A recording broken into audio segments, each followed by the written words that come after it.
એકવાર એક નાનકડું બીજ જમીનની અંદર દફનાયેલું હતું. અંધકાર, ભેજ અને ભારની હેઠળ તે ખૂબ જ ગભરાઈ ગયું હતું. એને લાગ્યું કે હવે બધું જ પૂરું થઈ ગયું છે, બહાર આવવાનો કોઈ જ રસ્તો નથી. જમીન તેને દબાવતી રહી અને સૂર્યની ગરમી તેને સતત અને સખત અજમાવતી રહી. દરેક ક્ષણે બીજને સંઘર્ષનો અનુભવ થતો હતો, છતાં પણ તે અંદરથી તૂટ્યું નહીં. ધરતીને ચીરી બહાર આવવાનો પ્રયાસ કર્યો અને ઘણા બધા દિવસોની મહેનત પછી તે બીજ એક નાનકડા અંકુરમાં ફેરવાઈ ગયું.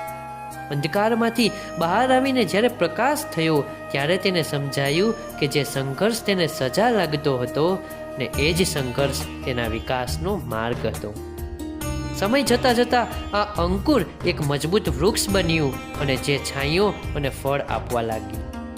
સાહેબ, આ વાત શીખવે છે કે સંઘર્ષ વગર કોઈ ઉન્નતિ શક્ય જ નથી. જીવન આવતી બધી જ મુશ્કેલીઓ આપણને તોડવા માટે નહીં, પણ આપણા જ જીવનના ઘડતર માટે હોય છે. જો હિંમત અને વિશ્વાસ રાખીએ ને તો દરેક સંઘર્ષ અંતે સફળતાનો આધાર બની જાય છે.